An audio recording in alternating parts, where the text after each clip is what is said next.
Sedme tohoročne číslo novinoch Ruské slovo na bokoch rubriky Týždňovník spatra jakši restriktívny míry u finansovanju kulturi hodne odražiť na robotu našich institucijoh.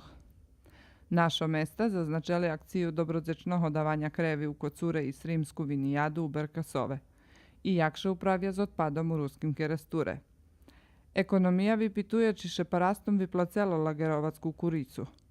Kultura i prosvita dava zvid zo zročnej skupštini Kulskoho Ruskoho kulturno-umetnického društva, ponuka rozvarku zo Danielu Tamaš, kotra nedavno doktorovala u oblasti oligofrenologiji, a rubrika Duhovni život analizuje od huki stretnuca papi i rusijskog patrijarha na Kubi.